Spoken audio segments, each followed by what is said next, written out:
Hello and welcome. Today we will discuss about the economic survey of Haryana. आज का जो हमारा डिस्कशन रहेगा हम उसमें हरियाणा का जो इकोनॉमिक सर्वे है उसका चैप्टर 1 डिस्कस करेंगे। क्या कह रहा है ये चैप्टर एक ओवरव्यू दे रहा पूरे इकोनॉमिक सर्वे का कि हरियाणा की जीडीपी ने पिछले एक साल में क्या किया, क्या उसकी परफॉर्मेंस रही, क्या उसकी जीडीपी रही, क्या उसका एग्रीकल्चर सेक्टर रहा, क्या ग्रोथ उसके सर्विस सेक्टर में रही। तो इस तरीके से ये सारी चीज़ें हम डिस्कस करने वाले हैं आज के डिस्कशन के अंदर। तो आइए स्टार्ट करते हैं। देखिए आगे बढ़ने से पहले सबसे पहले तो हम ये देख लेते हैं कि इकोनॉमिक सर्वे क्या होता है। तो इकोनॉमिक सर्वे एक डॉक्यूमेंट होता है एनुअली जो पब्लिश किया जाता है मिनिस्ट्री ऑफ फाइनेंस के द्वारा। नेशनल लेवल पे भी ये पब्लिश होता है और हर स्टेट अपना अपना भी इसको पब्लिश करते हैं। उस स्टेट की फाइनेंस मिनिस्ट्री उसको पब्लिश करती है। क्या बताता है ये डॉक्यूमेंट जो इकोनॉमिक डेवलपमेंट हुआ है लास्ट के फाइनेंशियल ईयर में उसके बारे में बात करता है। पास्ट जो फाइनेंशियल ईयर है उसके बारे में बात करेगा। और कैसे करता है ये सर्वेज लेता है, डेटा इकट्ठा करता है, उस हिसाब से इंडस्ट्री, एग्रीकल्चर, मैन्युफैक्चरिंग और इन सब चीज़ों का ये आकलन करता है। उसके बाद बताता है कि इकोनॉमी की परफॉर्मेंस कैसी रही। तो आज का जो हमारा चैप्टर रहेगा हम उसमें देखेंगे कि ग्रोस स्टेट डोमेस्टिक प्रोडक्ट क्या रही हरियाणा की। जो नेशनल लेवल पे अगर हम उसको देखते हैं तो उसको जीडीपी बुलाते हैं, और अगर हम किसी स्टेट की जीडीपी को देखते हैं या समझते हैं तो उसको बोलते हैं GSDP, gross state domestic product. उसके आगे हम देखेंगे स्ट्रक्चर ऑफ हरियाणाज इकोनॉमी कि एग्रीकल्चर सेक्टर का क्या परफॉर्मेंस रहा, इंडस्ट्रियल सेक्टर का क्या परफॉर्मेंस रहा और सर्विस सेक्टर का क्या परफॉर्मेंस रहा फास्ट फाइनेंशियल ईयर के अंदर। उसके बाद हमारा टॉपिक रहेगा contribution of Haryana in national GDP. हमारा जो स्टेट है हरियाणा उसका क्या कंट्रीब्यूशन है नेशनल जीडीपी के अंदर। उसके बाद हम देखेंगे per capita net state domestic product क्या है, क्या होता है ये per capita net state domestic product का मतलब ये होता है कि जो टोटल जीएसडीपी है अगर हम उसको टोटल पॉपुलेशन से डिवाइड कर दें जो वैल्यू आएगी तो वो हर आदमी के हिस्से के बराबर की जीएसडीपी हो जाएगी। उसको हम बोलेंगे per capita net state domestic product. इसको पर कैपिटा इनकम की तरह भी आप मान सकते हो।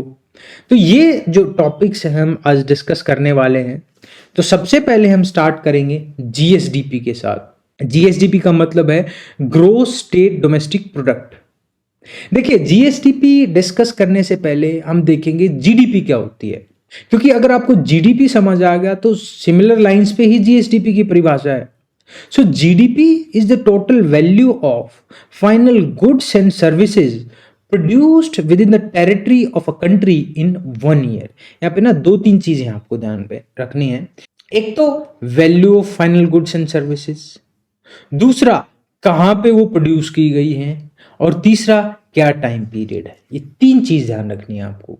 इससे आपको आइडिया हो जाएगा कि जीडीपी होती क्या है। सो जीडीपी जो है वो एक देश के अंदर जो गुड्स एंड सर्विसेज प्रोड्यूस की गई हैं एक साल के अंदर उनकी वैल्यू को कहेंगे। फॉर एग्जांपल हमने एक चेयर बनाई, उसकी वैल्यू है 100 रुपये, 10 रुपये उस पर खर्चा आ गया, वो हमने वहां से घटा दिया तो उसकी वैल्यू एडिशन कितना हुआ 90। फिर आपने सर्विसेज दी, तो सर्विसेज मान के चलो आप डॉक्टर हो, आप चार्ज करते हो 200 रुपये, साल में आपने इतने किए तो 200 रुपये वो हो गए, तो टोटल जीडीपी कितनी होगी 290 रुपीज। ये होगी जीडीपी की वैल्यू। अब नेक्स्ट पॉइंट ये है it is the product of citizen and foreign nationals. ये बहुत जरूरी है क्योंकि एक देश के अंदर प्रोडक्शन गुड्स और सर्विसेज का उस देश के लोग भी कर सकते हैं और बाहर के लोग भी कर सकते हैं।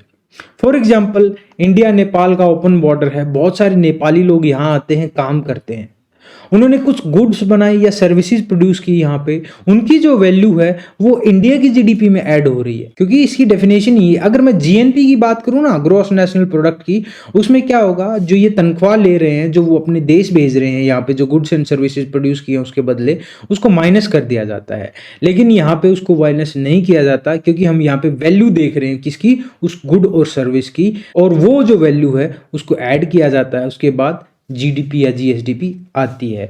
तो ऐसे ही हम देखेंगे जीएसडीपी। तो सिमिलर डेफिनेशन है इसकी भी, it is the total value of final goods and services produced within the boundaries of the state. वो क्या है, एक देश के अंदर, ये एक स्टेट के अंदर। तो ये होती है जीएसडीपी। अभी तो हमने बात की थ्योरेटिकल डेफिनेशंस की, लेकिन अभी हम देखेंगे डेटा पॉइंट ऑफ व्यू से, क्योंकि इकोनॉमिक सर्वे तो ये देख रहा है ना कि पिछले साल में क्या किया स्टेट की जीडीपी ने, वो देखेंगे। तो 2021-22 की अगर मैं बात करता हूं तो GSDP of Haryana at current prices has been near about 9 lakh crore rupees. अगर मैं करंट प्राइसेस के हिसाब से देखूं तो हरियाणा की जीएसडीपी लगभग 9 लाख करोड़ रुपए रही है, और उसकी जो ग्रोथ रेट है वो लगभग 18% रही है पिछले साल। लेकिन अगर मैं इसको कांस्टेंट प्राइसेस पे देखूं तो इसकी जो ग्रोथ है वो लगभग 10% के हिसाब से हुई है। करंट प्राइसेस पे 18% और जो कांस्टेंट प्राइसेस हैं वो लगभग 10% के हिसाब से हुई है। अब आप ये बोलोगे करंट और कांस्टेंट प्राइसेस क्या होते हैं? तो करंट प्राइसेस होते हैं ना, वो होते हैं इसी साल के प्राइसेस, जो इनपुट कॉस्ट या जो भी है, मान के चलो अभी मैं चेयर की बात कर रहा हूं तो इस साल लोहे के क्या प्राइसेस हैं, इस साल जो है हम तनख्वाह कितनी दे रहे हैं किसी एम्प्लॉय को। तो करंट मतलब इस साल के प्राइसेस देखे जाते हैं। उसमें जो इन्फ्लेशन है वो एडजस्टेड नहीं होती, मतलब उसको घटाया गया नहीं होता, जिसकी वजह से डेटा जो है वो थोड़ा सा एग्जेजरेटेड आता है, इतना करेक्ट व्यू नहीं आता। तो इस चीज से डील करने के लिए हम कांस्टेंट प्राइसेस ले लेते हैं, एक पर्टिकुलर बेस ईयर मान लेते हैं। जैसे इसमें हमने माना हुआ है 2011-12, ठीक है, तो एक बेस ईयर मान लिया जाता है। तो उस बेस ईयर के हिसाब से डेटा का रेफरेंस लिया जाता है और उस हिसाब से जीडीपी कैलकुलेट की जाती है। देखिए इसका एग्जांपल देखते हैं। इसने यहाँ पे टेबल के अंदर 2011 से लेकर 2022 तक जीडीपी कैलकुलेट कर रखी है, करंट प्राइसेस पे भी और कांस्टेंट प्राइसेस पे भी। अगर मैं करंट प्राइसेस पे देखूं 2022 की एक्सपेक्टेड जो वैल्यू है लगभग 9 लाख करोड़ रुपए है, और अगर मैं कांस्टेंट प्राइसेस पे देखूं तो इसकी वैल्यू लगभग 6 लाख करोड़ रुपए है। तो कितना फर्क हो गया, 3 लाख करोड़ रुपए का। और जो ये जो डेटा है इसको ज्यादा रिलायबल माना जाता है। लेकिन करंट प्राइसेस भी काफी हद तक ट्रेंड या पिक्चर दिखा देते हैं, ठीक है, ऐसा नहीं है बिल्कुल ही गलत होते तो फिर इसको कंसीडर ही क्यों करते। तो करंट प्राइसेस का अपना रोल है और कांस्टेंट प्राइसेस का अपना रोल है। कांस्टेंट प्राइसेस में हम इन्फ्लेशन को हटा देते हैं, एडजस्ट कर देते हैं। नेक्स्ट है स्ट्रक्चर ऑफ हरियाणा इकोनॉमी। देखिए जब हम इकोनॉमिक स्ट्रक्चर की बात करते हैं तो ये देखते हैं कि एक पर्टिकुलर स्टेट या कंट्री की जो इकोनॉमी है उसमें कौन से मेजर सेक्टर्स हैं और उनका कितना कंट्रीब्यूशन है। तो अगर मैं हरियाणा की बात करूं, 3 सेक्टर्स हैं मेनली जो हरियाणा की इकोनॉमी में कंट्रीब्यूट करते हैं। एग्रीकल्चर एंड अलाइड सेक्टर, दूसरा इंडस्ट्रियल सेक्टर, तीसरा सर्विसेज सेक्टर। अगर मैं एग्रीकल्चर सेक्टर और अलाइड सेक्टर की बात करूं तो ये लगभग 17% कंट्रीब्यूट करता है हरियाणा की इकोनॉमी में। उसके बाद है इंडस्ट्रियल सेक्टर, वो लगभग 36% के आसपास है, और लगभग 48% के आसपास जो हमारा सर्विस सेक्टर है। देखिए ये सरप्राइजिंग डेटा है। जनरली जब भी हरियाणा की बात होती है तो ऐसा लगता है कि हरियाणा एक एग्रेरियन स्टेट है, एग्रीकल्चर ही है यहाँ पे सब कुछ। लेकिन अगर हम इकोनॉमिक स्ट्रक्चर को देखते हैं तो it is a service driven economy. Haryana is a service driven economy, not the agriculture driven economy, ठीक है। अभी तो हमारी इकोनॉमी बेशक से सर्विस ड्रिवन है लेकिन शुरू से नहीं रही है। अगर मैं 1966 जब मैं हरियाणा बना था उस टाइम पे बात करूं तो लगभग 60% लोग यहाँ पे खेती करते थे, और अभी घट के कितने पे आ गए हैं, लगभग 17% पे। 2006 में ये 20% पे आ गए थे, अभी 17% पे। तो लगातार घटते जा रहे हैं, 60 से 21 और अभी 17, तो घट रहे हैं। तो इसका मतलब क्या है, हमारी इकोनॉमी सर्विस ड्रिवन होती जा रही है। उसके बाद है इंडस्ट्रियल सेक्टर। इंडस्ट्रियल सेक्टर जो है वो इंक्रीज हुआ है। जो कंट्रीब्यूशन है इंडस्ट्री सेक्टर का 1966 में वो लगभग 18% था, और अभी वो 32% हो गया 2006 के अंदर। और एट प्रेजेंट मैं बात करूं तो लगभग 36% हो गया। तो 17 से हमारा क्या हुआ, 32 हुआ, और 32 से 36 एट प्रेजेंट, तो बढ़ता ही जा रहा है। और यही हाल हमारा सर्विस सेक्टर का है। तो सर्विस सेक्टर लगभग 21% था 1966 के आसपास, अभी वो हमारा 48% के आसपास हो गया है। तो ये सेक्टर बढ़ते जा रहे हैं, मतलब हरियाणा की इकोनॉमी जो है वो सर्विस ड्रिवन इकोनॉमी बन गई है अभी।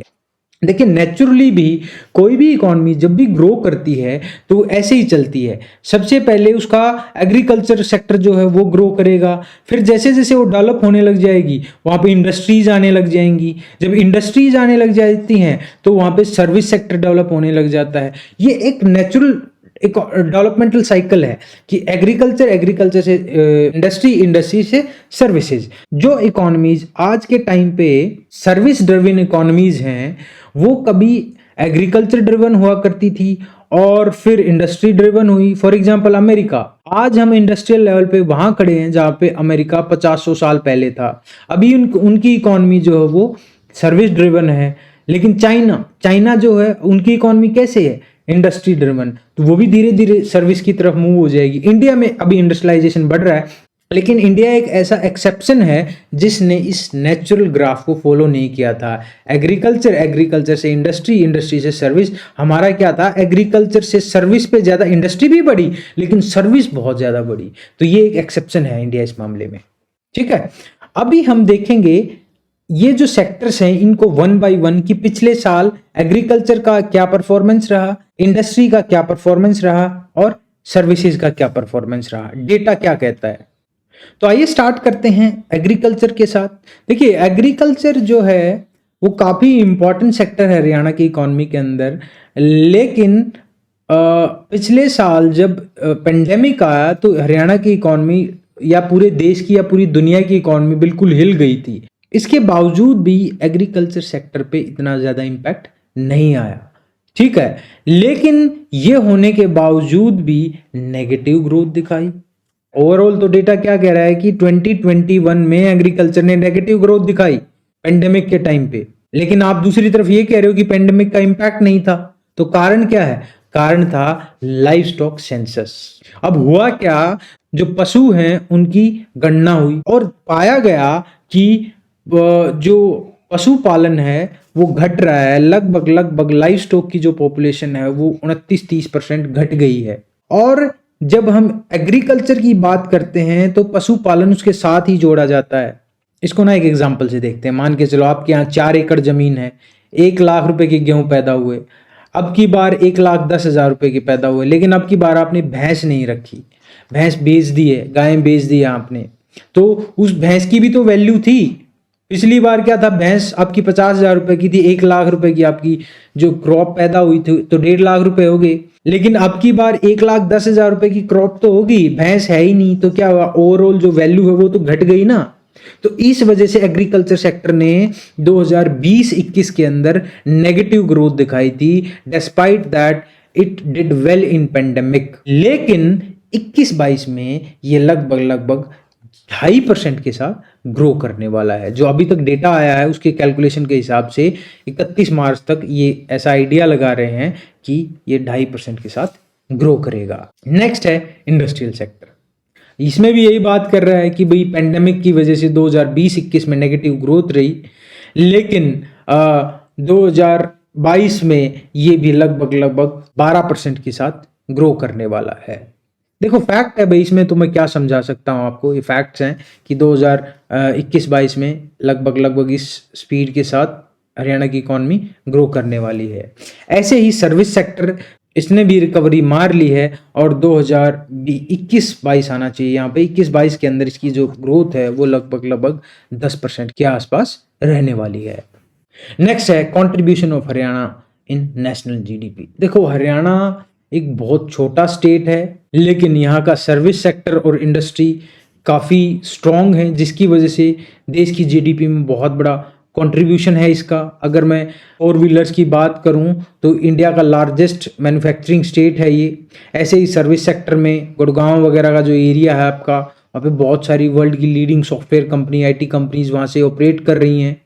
तो इस वजह से इसका कंट्रीब्यूशन बहुत बड़ा है। अगर एरिया वाइज और पॉपुलेशन वाइज देखोगे तो हरियाणा बहुत छोटा स्टेट है, लेकिन लगभग 4% के आसपास ये नेशनल जीडीपी में कंट्रीब्यूट कर रहा है और ये लगातार बढ़ता ही जा रहा है। ये देखो 2011-12 के हिसाब से अगर मैं कंपेयर करूं तो ये बढ़ता ही जा रहा है। नेक्स्ट है per capita net state domestic product. देखो इसको सिंपल सी बात है, जो जीएसडीपी है अगर मैं उसको टोटल पॉपुलेशन से डिवाइड कर दूं तो ये क्या आ जाएगा, ये आ जाएगा per capita net state domestic product. मतलब हर आदमी के हिस्से हरियाणा के अंदर कितनी जीडीपी आ रही है। अब देखिए ये चीज नेगेटिव में चली गई थी कब, 2020-21 के अंदर। क्यों?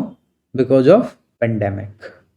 लेकिन इसने दोबारा रिबाउंड किया है वो लगभग 16.5% की ग्रोथ के साथ।